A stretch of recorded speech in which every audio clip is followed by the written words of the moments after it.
Good morning. This is another For the Record, giving an update on my life. So for anyone who knows me, let me give a very, very brief synopsis. I had a bunch of adversity as a child that seems to occur in cycles of 5 years and spans all the way to my adult grown life.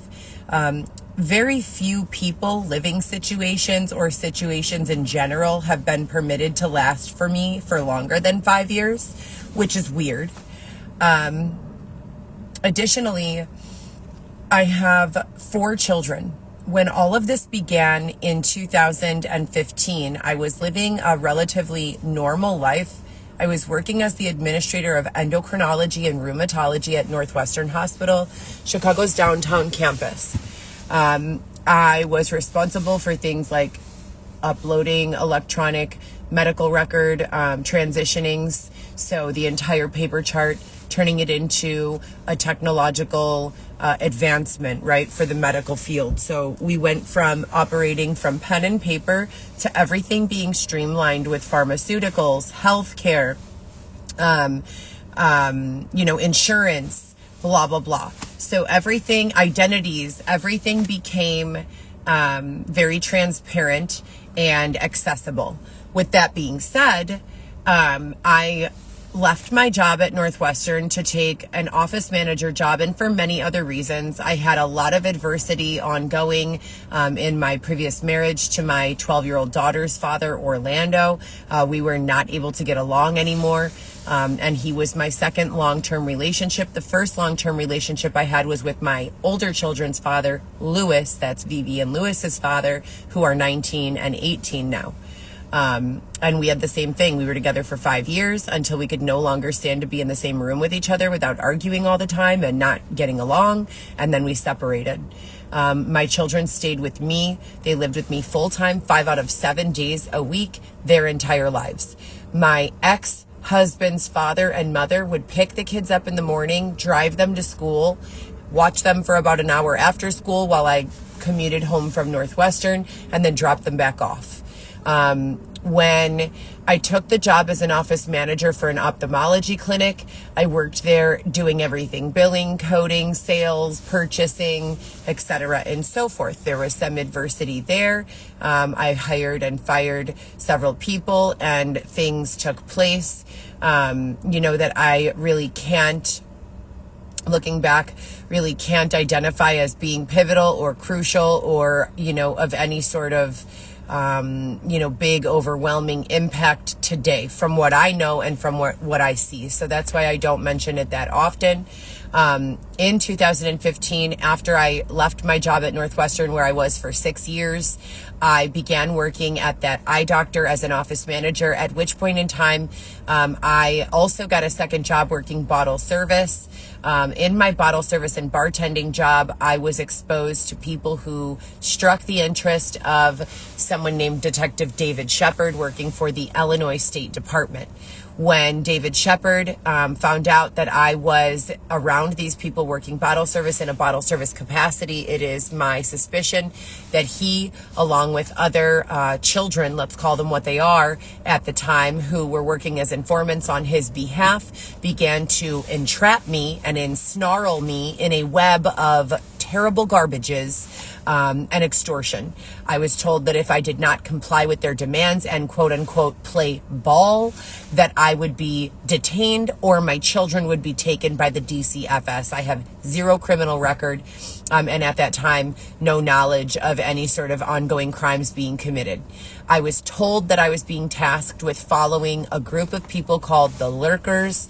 I have no idea why they wanted me, of all people, but they communicated to me after pulling me off of the street in the car where I rode down the street with my mother-in-law as a witness, and took me to an off-site location, so a non-police station facility, to interrogate me for approximately 14 hours. I was told that this group, the Lurkers, were wanted in connection with many crimes, including but not limited to fraud, home invasions, and drug dealings. I knew of this group to be, for the most part, a happy, peaceful, non-predatory group who was into getting high and going to parties. Who's not, right? Turn up. Anyways, at that time, I was, bullied into basically being friends with this friend group, a friend group that I, of my own free will and volition, would have never sought out. I was not into the drug scene. As a matter of fact, had never even tried a drug. They introduced me to a world that I had never known existed. Ketamine, designer drugs, nitrous oxide. I never tried any of the hard ones. So no crack, no heroin, no methamphetamine, unless it was mixed in some ecstasy pill, and I took it unknowingly. There were also several dosings where I was fed MDMA without my knowledge or having had agreed to taking it, in the effort of getting me to comply with whatever the request was at the time. My 3 children, Weston wasn't born yet. That's my 2-year-old. My 3 older children, Viviana, Lewis, and Alexis, lived with me in my home in the Portage Park area. Following this unlawful extortion by David Shepard, I did as I was told, and I began to surround myself with these people, the lurkers.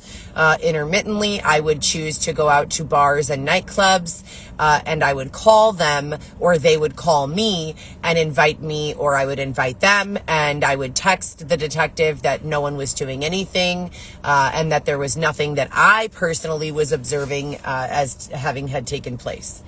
I would also tell him that he was wrong for what he was doing to me, and several other things, many, many other things. I would try to share with him, in an effort to gain compassion and understanding, some of the trials and adversities that I had already overcome in my life, including but not limited to Jamaica. And I would basically ask this detective to please lay off and leave me alone. That I needed to be supported in ways that a criminal investigation against dangerous people could not help me with.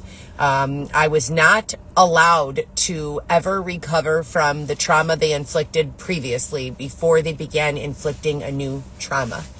As I became an adult and started realizing how wrong it was, a state's attorney named Kimberly Fox and her entire regime got involved, and they removed David Shepard from his position.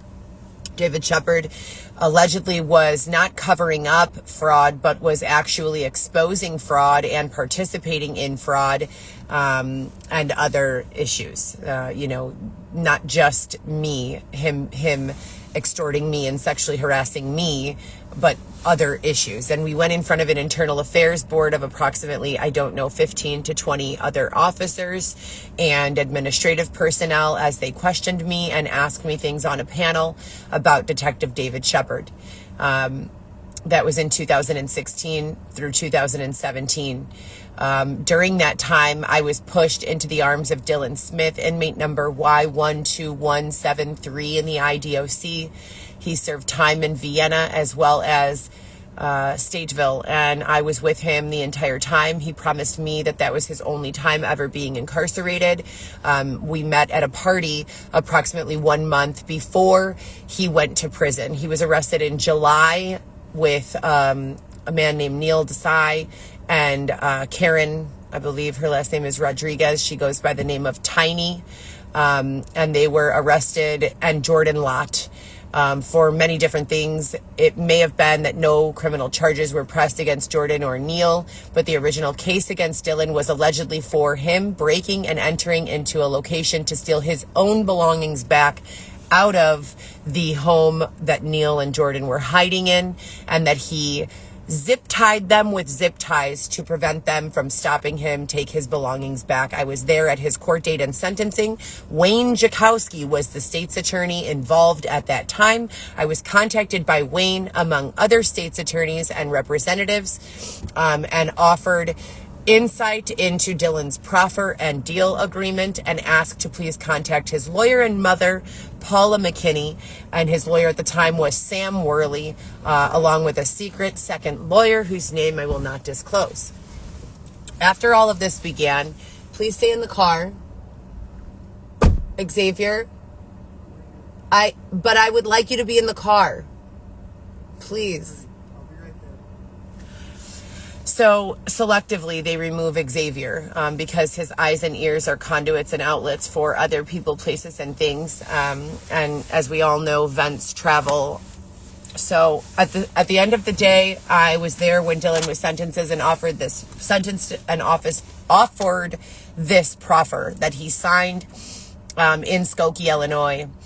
Now, Dylan and I were supposed to be married. His mother and aunt and I and grandmother went to the bridal show downtown Chicago, and we had an entire wedding planned out. I was told and promised that I would receive a beautiful home, safety, and protection from any of what's going on now, any of the fallout of Dylan's crimes or deals or anything he was involved in. And as I've said before, this was not me soliciting for a husband. This was not me going around asking random men for love and support. This was me being ambushed, targeted and ambushed by both the detective David Shepard and whomever he was working with, and Dylan Smith and his friends. And Dylan is a part of that lurker group and has been a part of that connection for quite some time. There are also FBI ties to that group. So am I a whistleblower for being a civilian who's been raped, robbed, beaten, abused, thrown outdoors, refused housing, separated from her children, and denied a court date, judge access, or a lawyer? I don't think so, right? As a result of everything that has been taking place and has already taken place, I agreed that waiting for Dylan would be the most smart and intelligent decision that I could make. Holding him down in the prison system while I was being forced to surround myself with situations and environments that I was not comfortable in, i.e. the nightclub, environment, is what I did because I felt like him being in the prison system on a recorded line was my safest and most valuable protection. With that being said, when you're being forced into criminal situations where criminals are committing criminal activity, i.e. fraud, drug deals, etc., and so forth, I was bound and gagged, being forced headfirst into that situation. I am not a deep state asset. And if I am a federal agent, then I need to have a really generous salary to be How much is it worth to be raped and robbed and beaten and abused and thrown outdoors and physically beaten again and raped again and impregnated under duress twice and intentionally forced to lose the babies? How much is that worth annual salary wise?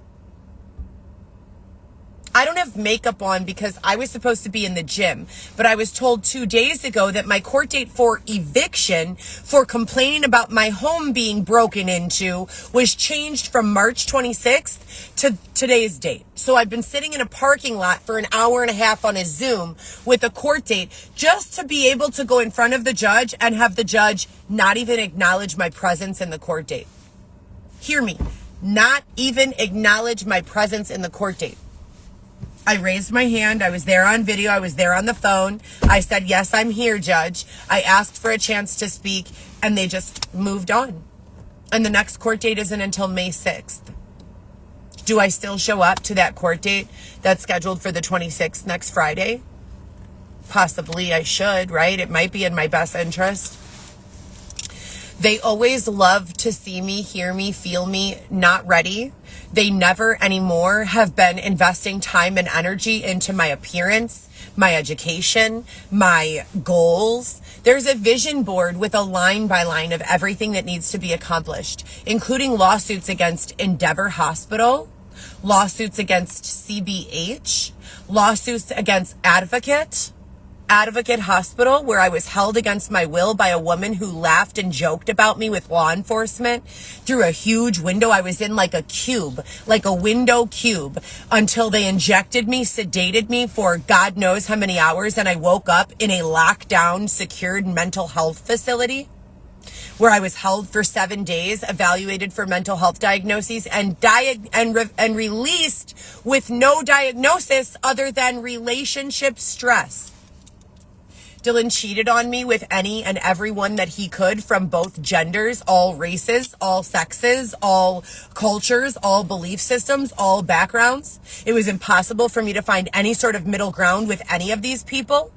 He wowed them and charmed them and made them all believe that I was the problem in his life, so that they all were willing to spend money and time and effort and energy to fuck with me. I was thrown out of my home after being sexually assaulted multiple times. My children were forced to go live with their fathers subsequently. Since that time, they've had 3 different psychologists give me 3 different sets of diagnoses, including but not limited to the PTSD and ADHD I've been diagnosed with since 17 years old, paranoid personality disorder, never have had it unless it's been induced by some sort of stalking, abuse, etc., and so forth. And then they say Xavier selectively has bipolar disorder. This is all in the last 2 years. They held me in a tent for 7 months. They threw me back into a tent the day after I gave birth to Weston. 3 days, after giving birth to Weston, when I was ready to go to either a family shelter or an Airbnb after my family has been prevented from assisting us in any of what's been going on. Alienated from my friend group by numerous intentional sabotage attacks is what I would call them, where they've curated heavily a lot of resentment, pain, bickering, setups. They have pitted me and my entire network of advocates against each other numerous times. Every time we rebuild, they just do it again. I need a lawyer who is a fucking shark. I need to shut the system down until my children are safe and every child is safe. And by shut the system down, I mean I need to speak to the judge that is handling my case and looking the other way and allowing these people to sexually harass me in my DCFS visits, and let her know that something needs to be done so that no parent in a DCFS office visiting their child desperately is going to be pursued for sex. That no parent visiting their child in a DCFS office being observed by strangers is going to be made to feel like they're not worth rights, like they're not worth their voice being heard, an explanation, support. Parents don't walk away from their children, they get pushed away. And why would that be? And my upline has been corrupted too many times to count. And there's so much more than that. There's so much more than that. Following the extortion from David Shepard, my children were never taken by the DCFS, but the DCFS in 2018, right before Dylan came home, a man told me that if I didn't sleep with another man and give him the money, that he would begin calling DCFS. And that was the second time DCFS was used to extort me. That man's name is Joe. I have his last name. I won't release it here on this. He lived at, he lived on North Wells in between North Avenue and Division Street. I'm sure he'd be willing to testify in my favor that took place, because it's the truth. After that, numerous other things happened. Many other things happened. And every single time I would go to law enforcement or the authority or the FBI for assistance, I would either be believed and they would communicate that they were going to pursue the intervention to the case and the facts from all parties involved, and to pick this up and pursue this as an investigation. And then they just fall off out of nowhere. They never call back. They're unemployed from that policing facility. They have no idea, no explanation. No one knows, or it goes the other way. And they're just awful and mean to me, really nasty. They make fun of me. They patronize me. They'll hang up on me. They'll make fun of the fact that I say that someone has assaulted me or sexually assaulted me. Now, after being held in that tent and giving birth to Weston, I was under the impression, because I was told OTL, that Xavier and I were being injected into the DCFS system so that we could be like inside men, like moles, and Weston. That it would only take a few months, that they were going to be using us to rewrite the computer system at the DCFS. that the DCFS's computer system was not appropriately streamlined to the court's computer system, to the way that EMRs work, prescription, court, etc. and so forth. I mean, prescriptions, insurance, doctor's visits, hospitals, all of those main players are integrated into one EMR, electronic system of access. The same thing with court, with DCFS, with social services, with this, with that. No more children getting lost in the system. No more parents getting abused throughout the system, right? Let's streamline this. That's what I was told was taking place. It broke my fucking soul for them to take my baby from my arms. Molly Wise and Caitlin Chahusky were the people who alleged to be DCFS investigators. They came into the hospital room. It was told to me on multiple occasions that they were both engaged in oral sex for preferential treatment. Mind you, we're now 6 years into a huge collusion that began when I was being extorted in 2015 by this detective David Shepard that didn't end until 2017 or so, I thought, but was never over. It just continued. We're in 2026 now. There's been no resolution to any of it. Even when they took that officer out of his position, they just put someone else in that position. That's the real system. It's predatory. So I'm here at the DCFS office, Maywood, Illinois, 1st Avenue, seeing my son, Weston, working full-time at a place called Spin Chicago, bartending and doing cocktail serving, sleeping on the side of the MCA, Museum of Contemporary Arts, outdoors in Chicago in winter with a fucking moving blanket wrapped over my body while rats ran over my back while I slept. Working as much as they'll give me hours to work. After about 6 weeks of that, got a room at this place called, I don't know the name of it, but it's Portage Park. It's a very, very, very old shut down motel that they rented rooms at, mostly to people on SSI or parole. Paid $750 a month to be in that room. No one under the age of 25 is permitted in there. I'm pretty sure they allow sexual offenders. So Weston was supposed to come home January 1st. I got an apartment at Granville and Broadway in Edgewater. Heather Gillespie. Fuck around and find out. Got an apartment in Edgewater, was a perfect tenant. And when I say perfect tenant, I mean you could not have had a better tenant than me. Woke up at 6, 7 a.m. every single day. Went to go to the gym or to work. Went to visit Weston. Took Xavier was with me the whole entire time, although not on my lease. You know why? Because he has no income. He's going through mental health struggle. He is not anymore, but was having a binge eating problem from being oppressed out of the system and employment and food for so long. They tell me someone is buying my life and they're going to put a more handsome, sober Xavier in Xavier's position and a different girl to play my life. What? At this point in time, I've called the National Human Sex Trafficking Hotline, DCFS Advocacy 100,000 times, DCFS Legal, State's Attorney in the state of Illinois, Chicago Police, FBI, private investigators. Raise your hand if you've been here this whole time. Can I get a head count? What are we at, 10,000 people by now?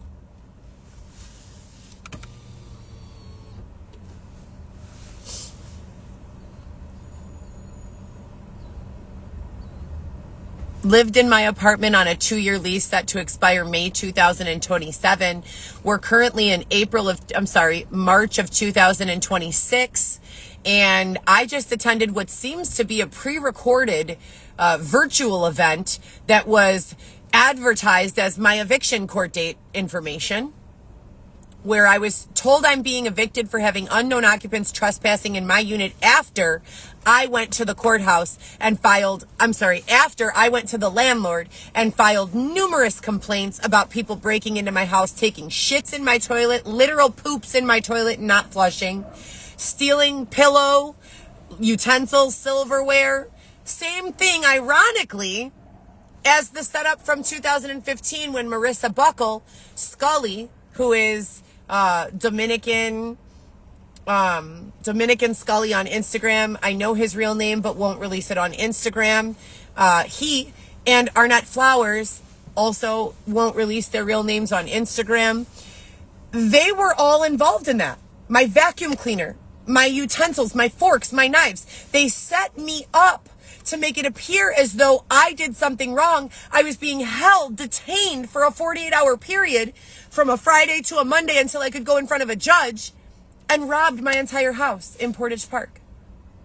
And I only knew that Marissa was there because her hat with her name Marissa Buckle embroidered in it, and LA Lakers hat, was under my bed of my house.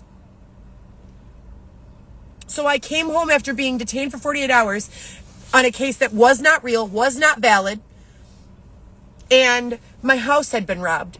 And when I went to court on that case, the case was thrown away and the judge apologized to me and she said, "We're sorry, Heather.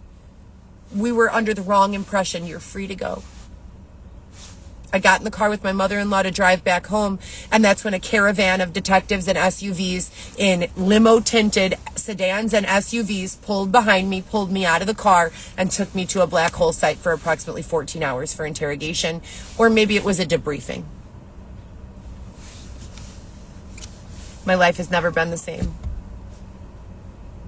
I've been worked as an escort. I've been worked as a diamonds jeweler. I've been worked as a bartender. I've been worked as a doctor. I've been worked as a lawyer. I've been worked as, I could go on and on and on and on and on and on and on and on and on and on. And do you know what the fucking reimbursement for a job like this is?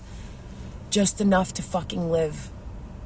No security, no peace of mind, no fucking direction. Oh, and an eviction notice after I've been being stalked in my home. What do you think the paper trail on my name in the court system, SharePoint, and all of that looks like? And social media is the only place I can go, and I have to do it live so that I have witnesses, so that I could set the record straight. If you people think that in the future, as we progress and evolve, that our electronic footprint is not going to be important to the way we're treated, the way we're allowed to do things, the way we're not allowed to do things, the opportunities that we receive, you're out of your fucking minds. Good people will rise and bad people will fall.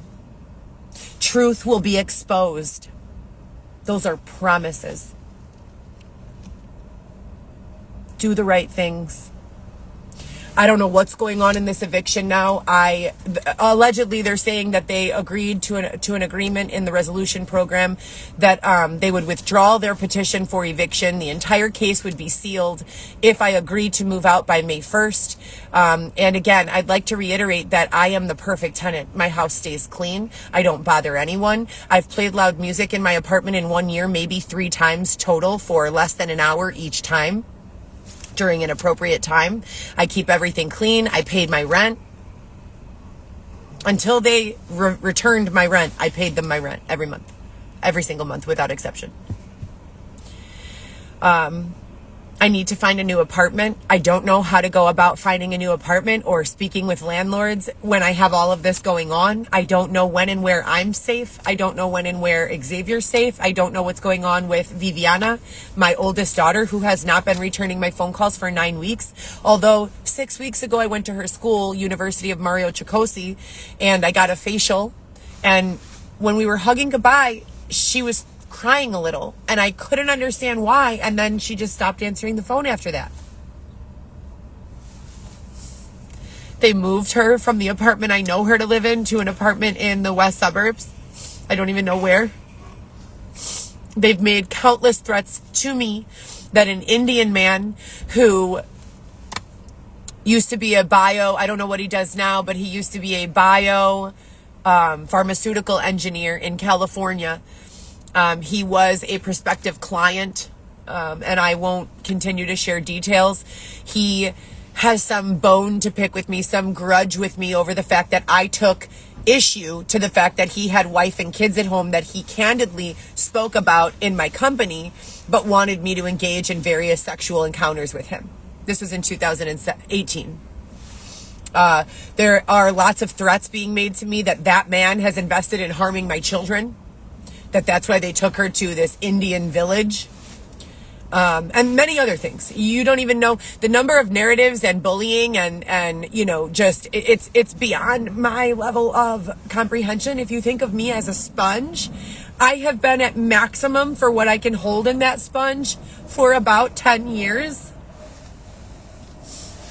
My youngest daughter, the 12-year-old, has been with her father, and ironically, in 2019, so they've all lived with me full time until Dylan came home and the reality show aired. And at that time, 2015, before I began being extorted by the detective David Shepard, Orlando's eye went blind, the right eye. He got glaucoma of the right eye. He was an armed bank security guard for BMO Harris, and he lost vision in his right eye. He got glaucoma, lost his whole right eye vision. And then they separated my 12-year-old daughter. And they were trying to get her for 5 years. And they would do various things where they would say they were DCFS and take her out of school at Chicago Academy and take her to the hospital and allow young male doctors to look at her down there for signs of sexual abuse. My children have never been involved in any sexual abuse ever. I lived a very, very vanilla lifestyle with my children their entire lives. I did nothing wrong ever. Never, ever, ever with regards to parenting. My kids came home. We sat down at the table. We ate dinner. We did homework. After homework came showers. After showers came some TV or free time. Then it was bed, and that was it. On the weekends, we went to the zoo, the museums, the park. We spent all of our time together. Now they've got my children. My 12-year-old is separated from her older two children and has been for 5 years now, as long as I've been displaced from my family. My older daughter has been displaced and was living with family and now is, as I said, somewhere in this alleged Indian community in Glen Ellen. And they have been dying for the chance to exploit my new baby, Weston, since I was pregnant with him. They threatened me in the comments and told me they would be stealing the baby from me. I thought it was bullshit. I thought it was just trolls and hecklers. Well, nope. They actually sent someone who exchanges oral sex for preferential treatment into my hospital room to steal my son, Molly Wise, Caitlin Chahusky, at 3 days old. And then they have littered my electronic footprint. Oh, and mind you, I am a pro se litigant or defendant in the case of Weston's custody. And the only time I ever went to court for custody of my other children, I won. That was in 2018. Two judges, Judge Trulick and Judge Mary Fowler. And both of those judges granted me primary joint custody of the other three children. So this whole situation just continues to be passed around at my expense. I would like to be on the record as stating that I do have a very, very, very firm understanding from what I've suffered as to why, who has been responsible to a certain extent. Above that, whoever's trickling down, whoever needs favor, and my outcomes are connected to their favor. I don't know those names, but this is real. And I'm very, very, very nervous, upset, and shaken up about the future. They have sent people into my DCFS visits with Weston to take Xavier out of visits, to ask us if we swing, to threaten me with the threat of rape. They've asked me what penis size I like in my DCF visit with my son on my lap. I swear to God, on my life, on God, on Satan, on Allah, on whoever you fucking believe in.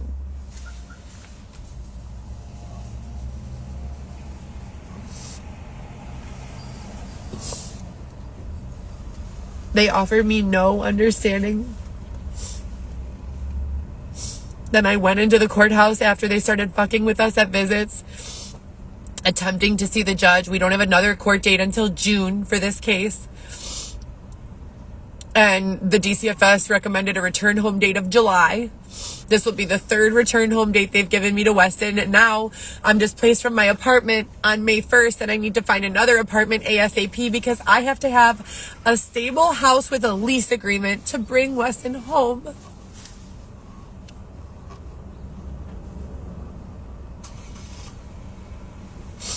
And they're saying that they basically just hired another Heather to take my son home and keep my apartment and my funding, and that they're just going to deny that I'm the real Heather.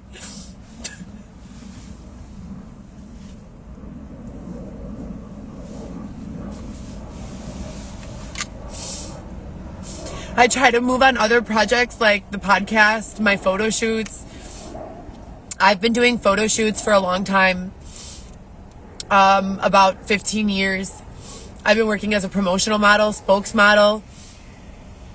I don't know why they want to break me down like there aren't enough jobs. There could be, every person on the face of the planet could be a spokesmodel if they want to. You don't have to make me feel ugly, alone, alienated. You could do it too, you know?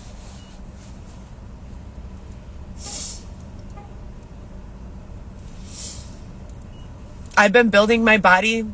I've been in the gym as much as they would allow me to since, I don't know, 2013. And after I had the big kids, I was in the gym for 5 years before I had Alexis. Then I had Alexis and I took a rest from the gym. I was working too much and I had to do this bullshit for Detective David Shepard. I was being extorted. I was like just numb to the whole fucking world. And then it's like, how do you prevent yourself from getting some sort of emotional connection to these people who are looking out for you, who are helping you, who are being there for you through a series of situations where the people you're supposed to be able to trust, you've been raised your entire life to trust law enforcement and listen to what they say and do what they say, and then you're being extorted by this detective, and what are you supposed to do? Like, you're just supposed to what you know? I got a lawyer, Nick Albuquerque. I told him everything that was going on. He helped me. He knows what was going on. But it never stopped. None of it ever stopped. It just snowballed and evolved. Maybe not, it didn't look like the same type of abuse. It just...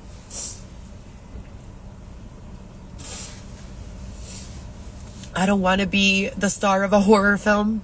I don't want to be in any sort of film other than a rom-com. That's it. That's it. That is it.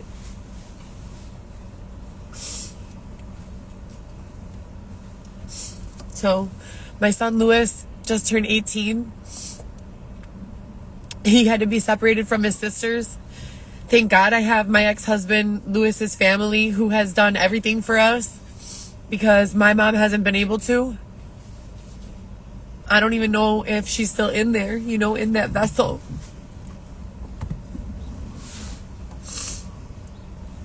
Prior to 2020, my family and I spent every holiday, every birthday together, all of us. I have not been able to sit down at a table with my family since 2020.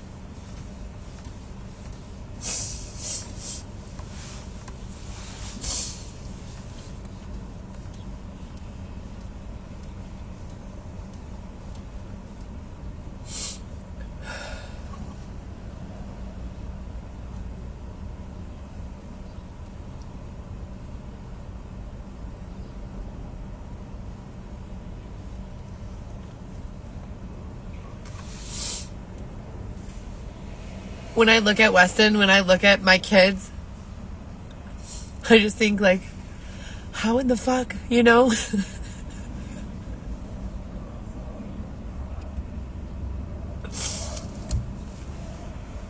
How do I make sure that if no one else in the world knows that your mother loves you so much and is a good person and would never hurt people this way and do all this fucked up shit?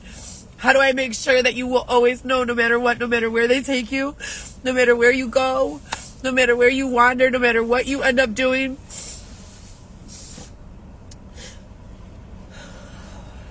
Because other than for the sake of business and making money and my kids and my love that I have for them, I don't give a fuck what you people think about me. I know the truth. But if it comes down to affecting my ability to work, earn an income, support myself, be protected from predatory behaviors, what happens to homeless women? They get pimped, turned out on drugs, abused, used. Homeless women don't get, anything. They either get forgotten or used.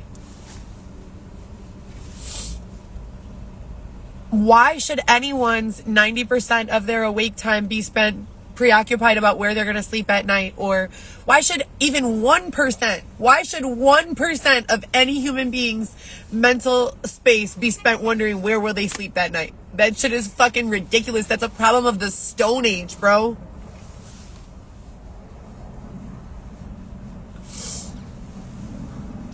There's all this money. Like, let's go get a 150-foot yacht and go have fun at the playpen.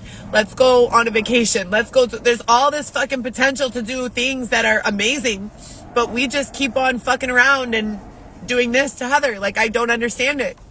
I don't get it.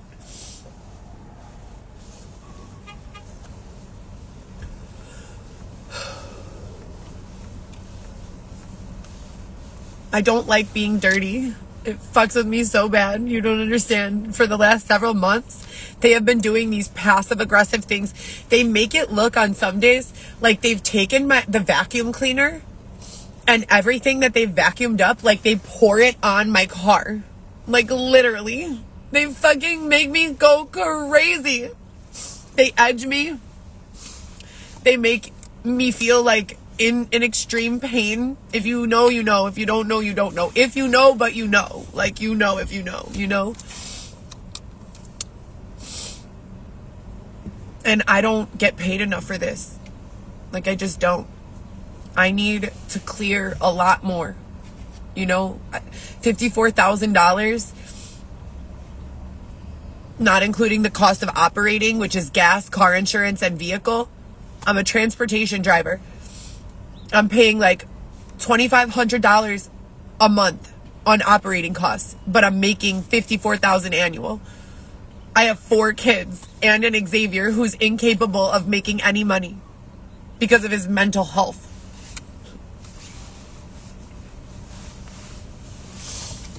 Dylan, have no idea where he is, have not spoken to him since 2020, have absolutely no idea what the fuck he's got going on or anything. 2020, maybe 2021. I spoke with his mother a few weeks ago because I was receiving a bunch of bullshit ass commentary and videos saying that Dylan was online telling people that that I called his mom in a desperate space asking her for $300. Not true.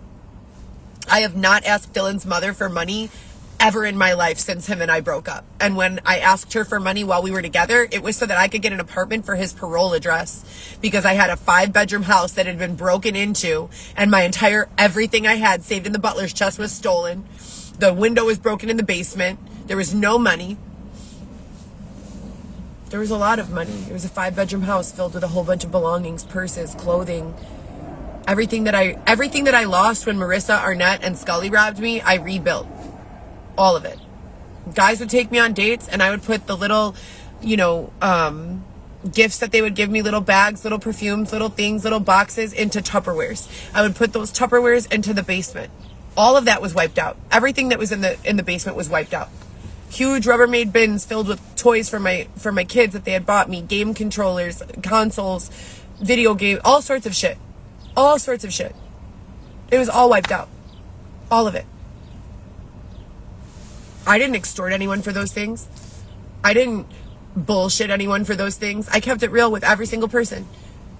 I never dated a guy under the false pretense that I was there to offer him love, when in actuality I was there to harm him. Never, not once. Ever. Not once. I operate from a moral and ethical standard that's, I thought was average, but apparently in this group it's way above average. I'm the fucking prodigal child in this group, it seems.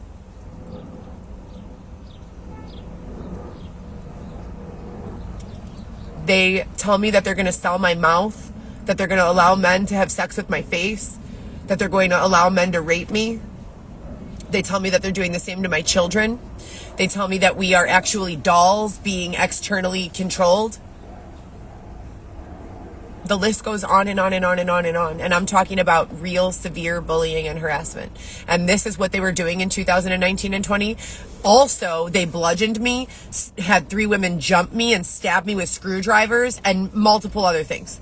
So they've attacked me physically, virtually, and in pretty much every way that you could imagine. And I've been documenting it very thoroughly the entire time.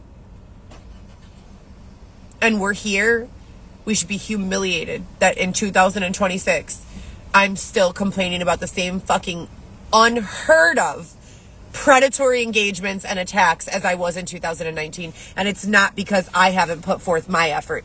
I put forth my effort. I did everything. I reported on everything. I told everyone everything. I made record of everything, of the truth. The real truth. Not Heather's out doing fraud. Oh no. Heather's out being forced to interact with people who are doing these things by a Detective David Shepard. Heather's being forced, not Heather stealing people's laptops. Heather's being forced by a Detective David Shepard to steal Jordan Lott's laptop and bring it to him. Otherwise, he's going to show up at her house with the DCFS and put her children in the system. I want to know what the fuck I need to do to be removed from this predatory cycle of abuse. I want to know who is in charge here of this cycle, and I'd love to have a conversation. Because I just sat through another eviction court for some false allegations. Now, what do you think that looks like in Child Protection Services court when I'm fighting for custody of my 2-year-old son, Weston? What do you think it looks like to see his mother having an eviction? Do you think it looks like I'm in a good space, prepared to take care of my son? So you people created another false narrative about me, refused to allow me the opportunity to get on the Zoom with the judge and explain what the fuck is going on. This is what they call a corrupt collusion. Chargeable. You want to talk about RICO? Gang members aren't the only ones who could get charged with RICO, honey. The state's attorneys can go too.